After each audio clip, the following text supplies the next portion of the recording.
ಚಿರತೆ ದಾಳಿಗೆ ಬಲಿಯಾದ ಸುಜಾತಾ ಕುಟುಂಬಕ್ಕೆ ಮಸಾಲಾ ಜೈರಾಂ ಸಾಂತ್ವನ.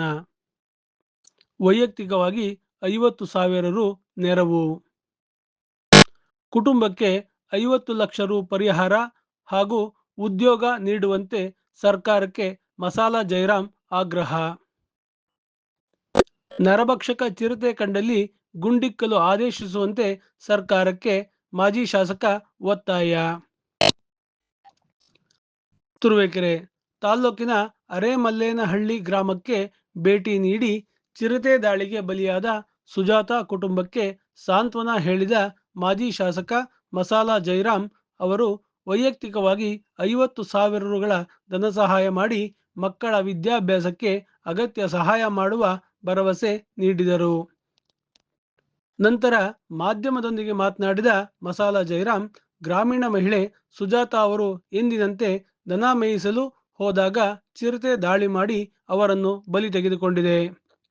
ಇದು ಬಹಳ ಆಘಾತಕಾರಿಯಾಗಿದ್ದು ನೋವುಂಟು ಮಾಡಿದೆ. ಆ ತಾಯಿಯ 2 ಮಕ್ಕಳು ವಿದ್ಯಾಭ್ಯಾಸ ಮಾಡುತ್ತಿದ್ದು ಇಂದು ತಾಯಿಯನ್ನು ಕಳೆದುಕೊಂಡು ಅನಾಥರಾಗಿದ್ದಾರೆ. ಅವರ ನೋವಿನಲ್ಲಿ ನಾನೂ ಸಹ ಭಾಗಿಯಾಗಿದ್ದೇನೆ. ಯಾವುದೇ ಕುಟುಂಬಕ್ಕೆ ಈ ರೀತಿಯಾಗಬಾರದು ಎಂದರು. ಕೆಲವು ರಾಜಕೀಯ ವ್ಯಕ್ತಿಗಳು ಕಾಡಿನ ಮರಗಳನ್ನು ಕತ್ತರಿಸಿ ಹೊಲ ಗದ್ದೆ ಜಮೀನು ಮಾಡಿಕೊಳ್ಳುತ್ತಿದ್ದಾರೆ. ಇದರಿಂದ ಕಾಡು ನಾಶವಾಗಿ ಕಾಡಿನಲ್ಲಿರಬೇಕಾದ ಪ್ರಾಣಿಗಳು ನಾಡಿಗೆ ಬಂದು ಅಮಾಯಕ ವ್ಯಕ್ತಿಗಳನ್ನು ಬಲಿ ತೆಗೆದುಕೊಳ್ಳುತ್ತಿವೆ. ಈ ಹಿಂದೆ ತಾಲ್ಲೂಕಿನ ಮಣಿಚೆಂಡೂರು ಗ್ರಾಮದಲ್ಲಿ ನಮ್ಮ ಸಂಬಂಧಿಕರ ಮಗುವೊಂದನ್ನು ಚಿರತೆ ಬಲಿ ಪಡೆದಿತ್ತು. ಇದು ತುರುವೇಕೆರೆ ತಾಲ್ಲೂಕಿನಲ್ಲಿ 3ನೇ ಪ್ರಕರಣವಾಗಿದೆ. ಚಿರತೆಯನ್ನು ಸೆರೆ ಹಿಡಿದು ಕಾಡಿಗೆ ಬಿಟ್ಟರೂ ಮತ್ತೆ ನಾಡಿಗೆ ಬರುತ್ತವೆ. ದುಷ್ಟ ಮೃಗಗಳು ಅಮಾಯಕರ ಮೇಲೆ ದಾಳಿ ಮಾಡಿ ಬಲಿ ತೆಗೆದುಕೊಳ್ಳುತ್ತಿವೆ. ಯಾವುದೋ ಒಂದು ಪ್ರದೇಶದಲ್ಲಿ ಬೋನಿಟ್ಟರೆ ಸಾಲದು, ತಾಲೂಕಿನ 10 ಗ್ರಾಮಗಳಲ್ಲಿ ಚಿರತೆ ಕಾಣಿಸಿಕೊಂಡಿದ್ದು ನಾಯಿ ಕುರಿ ತಿಂದ ಉದಾಹರಣೆಗಳು ಸಾಕಷ್ಟಿದೆ. ಜನತೆ ರೈತರು ನಿರ್ಭೀತಿಯಿಂದ ಓಡಾಡದ ಪರಿಸ್ಥಿತಿ ಎದುರಾಗಿದೆ. ಆದ್ದರಿಂದ ಜಿಲ್ಲಾಧಿಕಾರಿಗಳು ಶೀಘ್ರ ಈ ಬಗ್ಗೆ ಕ್ರಮ ಕೈಗೊಂಡು ಪ್ರತಿ ಗ್ರಾಮ ಪಂಚಾಯಿತಿ ವ್ಯಾಪ್ತಿಯಲ್ಲಿ ಚಿರತೆ ಸೇರಿದಂತೆ ದುಷ್ಟ ಮೃಗಗಳ ಸೆರೆಗೆ ಬೋನಿಡುವ ವ್ಯವಸ್ಥೆ ಮಾಡಬೇಕೆಂದು ಒತ್ತಾಯಿಸಿದರು. ನರಭಕ್ಷಕ ಪ್ರಾಣಿಗಳಿಂದ ದೇಶ ಉದ್ಧಾರವಾಗುವುದಿಲ್ಲ. ನರಭಕ್ಷಕ ಚಿರತೆ ನಾಡಿನಲ್ಲಿ ಕಂಡಲ್ಲಿ ಗುಂಡಿಕ್ಕಿ ಸಾಯಿಸಬೇಕೆಂಬ ನಿರ್ದಾಕ್ಷಿಣ್ಯ ಕ್ರಮವನ್ನು ಸರ್ಕಾರ ಹಾಗೂ ಅರಣ್ಯ ಸಚಿವರಾದ ಈಶ್ವರ ಖಂಡ್ರೆ ತೆಗೆದುಕೊಳ್ಳಬೇಕೆಂದು ಒತ್ತಾಯಿಸಿದ ಅವರು, ಚಿರತೆ ದಾಳಿಗೆ ಬಲಿಯಾದ ಸುಜಾತಾ ಕುಟುಂಬಕ್ಕೆ ಸರ್ಕಾರ ಘೋಷಿಸಿರುವ 20 ಲಕ್ಷ ರು ಪರಿಹಾರ ಸಾಕಾಗುವುದಿಲ್ಲ. ಕುಟುಂಬದಲ್ಲಿ ಕಳೆದುಕೊಂಡಿರುವ ಜೀವ ಮತ್ತೆ ಬರುವುದಿಲ್ಲ. ಮಕ್ಕಳ ವಿದ್ಯಾಭ್ಯಾಸ ಖರ್ಚನ್ನು ಸಂಪೂರ್ಣವಾಗಿ ಸರ್ಕಾರ ನೋಡಿಕೊಳ್ಳಬೇಕು.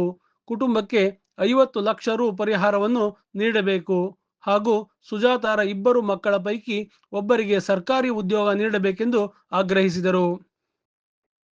ಅರಣ್ಯ ಸಂರಕ್ಷಣಾಧಿಕಾರಿ ಶಶಿಧರ್ ಅವರೊಂದಿಗೆ ದೂರವಾಣಿ ಮೂಲಕ ಮಾತನಾಡಿದ ಮಸಾಲಾ ಜೈರಾಂ, ಚಿರತೆ ಹಾವಳಿಯನ್ನು ತಪ್ಪಿಸಲು ಟಾಸ್ಕ್ ಫೋರ್ಸ್ ರಚಿಸುವಂತೆ ಹಾಗೂ ಹೆಚ್ಚಿನ ಬೋನ್ಗಳನ್ನು ತಾಲೂಕಿನ ವಿವಿಧ ಗ್ರಾಮ ಪಂಚಾಯಿತಿಗಳಲ್ಲಿ ಇಡುವಂತೆ ಸೂಚಿಸಿದರು.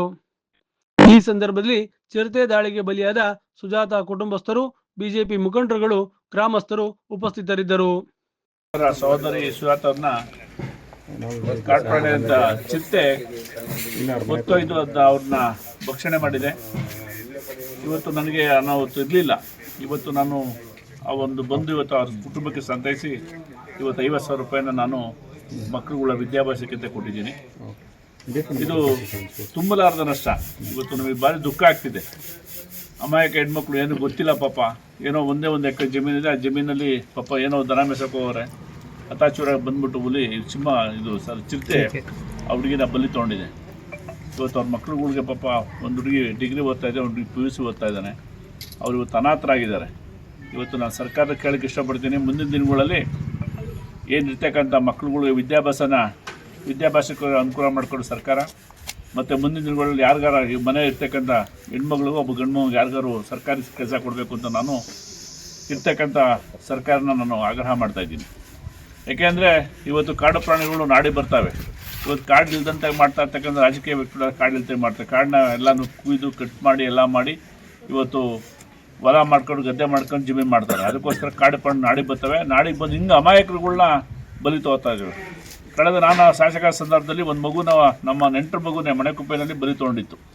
ಇದಾಗಲೇ 3ನೇ ಸಾವು ನಮ್ಮ ತಾಲೂಕಲ್ಲಿ ನಡೀತಾ ಇರ್ತಕ್ಕಂಥದ್ದು ಸಾವುಗಳು. ಇದ್ರ ಬಗ್ಗೆ ನಿರ್ದಾಕ್ಷಿಣ್ಯ ಕ್ರಮ ತಗೋಬೇಕು. ಕಣ್ಣಲ್ಲಿ ಗುಂಡು ಇಕ್ಬೇಕು, ಸಾಯಿಸ್ಬೇಕು. ಅವ್ನು ಹಿಡಿದ್ಬಿಟ್ಟು ತೊಗೊಂಡೋಗ್ಬಿಡ್ತೀವಿ, ತಿರ್ಗಾ ಪದೇ ತಿರ್ಗಾ ಬಂದು ಊರಿಗೆ ಬಂದೇ ಬರ್ತವೆ. ಯಾವ ತಪ್ಪಿಸ್ಕೊಳ್ಳೋದು. ನಾಯಿ ಅಷ್ಟೇ, ಚಿರತೆನೂ ಅಷ್ಟೇ. ಎಷ್ಟೇ ದೂರ ಬಂದರೆ ಮನುಷ್ಯರ ರಕ್ತನ ಭಕ್ಷಣೆ ಮಾಡ್ತಾರೆ, ತಿರ್ಗಾ ಪುನಃ ಅಲ್ಲಿಗೆ ಬರ್ತವೆ. ಅವಕ್ಕೆ ವಿಧಿ ಇಲ್ಲ. ಅದೇ ಥರ ಈ ಥರ ಆಗೋದು ಬೇಡ ಅಂತ ನಾನು ಇವತ್ತು ಕೇಳ್ಕೊತೀನಿ. ಇವತ್ತು ಇರ್ತಕ್ಕಂಥ ಡಿ.ಸಿ.ಅವ್ರನ್ನ ಇವತ್ತು ಕೇಳ್ಕೊಳ್ಳೋದಿಷ್ಟೇ, ದಯವಿಟ್ಟು ಇರ್ತಕ್ಕಂಥ ಇಲ್ಲೊಂದೇ ಅಲ್ಲ, ಎಲ್ಲ ಊರಿನಲ್ಲೂ ಎಲ್ಲ ಗ್ರಾಮ ಪಂಚಾಯತ್ ವ್ಯಾಪ್ತಿಗೂ ಒಂದೊಂದು ನೀವು ಬೋನ್ ಇಡಬೇಕು. ಯಾಕೆಂದರೆ ಎಲ್ಲ ಗ್ರಾಮ ಪಂಚಾಯತ್ ಇರತಕ್ಕಂಥ 2 ಬೋನು ಇಡೀ ತಾಲೂಕಿಗೆ ಸಂಚಲನ ಮಾಡಬೇಕಾಗಿದೆ. ಈಗ ನಮ್ಮ ಸಂಗ್ಲಾಪುರದಲ್ಲೂ ಇದೆ, ಮಣೆಗುಪ್ಪಲ್ಲೂ ಇದೆ, ಇಲ್ಲಿ ನೋಡಿದ್ರೆ ಅರೆಮನೆಯಲ್ಲಿದೆ, ಆ ಕಡೆ ಹುಲ್ಲಿಕಲ್ಲವೆ, ಎಲ್ಲ ಕಡೆ ಅವೆ. ಇಲ್ಲೇ ಅಂತ ಏನಿಲ್ಲ, ಸೀಗಳ್ಳಿ ಫಾರೆಸ್ಟ್ ಅಲ್ಲವೆ, ಬಾಡ್ಸಾಕ್ ಎಲ್ಲ ಕಡೆ ಇದ್ದೇವೆ. ಕಣ್ಣಿಗೆ ನಾವು ಎಷ್ಟೋ ಸಹ ನೋಡಿ ಕಾರ್ ಹತ್ರ ಹೋಗ್ಬೇಕಾದ್ರೆ ನಮ್ಮ ಕಾರ್ ಎದುರುಗಡೆ ನೆಗ್ದವೆ. ನಾಯಿಗಿಂತ ಜಾಸ್ತಿ ಆಗ್ತವೆ ಚಿರತೆಗಳು ಇವತ್ತು. ದಯವಿಟ್ಟು ನಿರ್ದಾಕ್ಷಿಣ್ಯ ಕ್ರಮ ತಗೊಳ್ಳಿ. ಆ ಚಿರತೆಯಿಂದ ಏನು ದೇಶ ಉದ್ಧಾರ ಆಗಬೇಕಲ್ಲ, ಕಣ್ಣಲ್ಲಿ ಹೊಡೆದಾಕಿ ಶೂಟ್ ಮಾಡಾಕಿ. ಆ ಚಿರತೆಯಿಂದ ಏನಾಗಬೇಕಾಗಿದೆ ಈಗ ನಮಗೆ ಇರ್ತಕ್ಕಂಥ ನರಭಕ್ಷಕರು ನರ ಮನುಷ್ಯನ ಭಕ್ಷಣೆ ಮಾಡ್ತವೆ. ಇರ್ತಕ್ಕಂಥ ದನಗಳನ್ನ, ವಾತುಗಳನ್ನ, ಕುರಿಗಳನ್ನ ಭಕ್ಷಣೆ ಮಾಡ್ತವೆ. ದಯವಿಟ್ಟು ಕೂಡಲೇ ಇರ್ತಕ್ಕಂಥ ಸನ್ಮಾನ್ಯ ಅರಣ್ಯ ಇಲಾಖೆ ಮುಖ್ಯಮಂತ್ರಿಗಳು ಅಂತ ಈಶ್ವರ್ ಖಂಡ್ರೆ ಅವರು ಇದ್ರ ಬಗ್ಗೆ ಕಾನೂನು ಕ್ರಮ ತಗೋಬೇಕು. ದಯವಿಟ್ಟು ನಿರ್ದಾಕ್ಷಿಣ್ಯ ಶೂಟ್ ಮಾಡೋಕ್ಕೆ ವ್ಯವಸ್ಥೆ ಮಾಡೋಕ್ಕೂ ಏನು ಸತ್ತಿರ್ತಕ್ಕಂಥ ಮನೆಗೆ ಒಂದು ಕುಟುಂಬಕ್ಕೆ ಒಬ್ಬ ಸರ್ಕಾರಿ ನೌಕರಿ ಕೊಡಬೇಕು ಅಂತ ನಾನು ಇವತ್ತು ಕಳ್ಕೊಳ್ಳಿ ಮನವಿ ಮಾಡ್ತೀನಿ. ಕೊಟ್ಟಿರ್ತಕ್ಕಂಥ ಏನು 20 ಲಕ್ಷ ಕೊಡ್ತೀನಿ ಅಂತ ಹೇಳಿದ್ರೆ 20 ಲಕ್ಷ ಸಾಲ 50 ಲಕ್ಷ ರೂಪಾಯಿ ಕೊಡಬೇಕು ಅಂತ ನಾನು ಕೇಳ್ಕೊತಾ ಇದ್ದೀನಿ. ಇವತ್ತು 50 ಲಕ್ಷ ರೂಪಾಯಿ ಕೊಡಬೇಕು. ಜೀವ ಎಲ್ಲಿದ್ರೆ ಮತ್ತೆ ಬರೋದಿಲ್ಲ. ಅವ್ರ ಮಕ್ಕಳು ಒಂದು ಮುಂದಿನ ದಿನಗಳು ವಿದ್ಯಾಭ್ಯಾಸಕ್ಕೆ ಅನುಕೂಲ ಆಗುತ್ತೆ.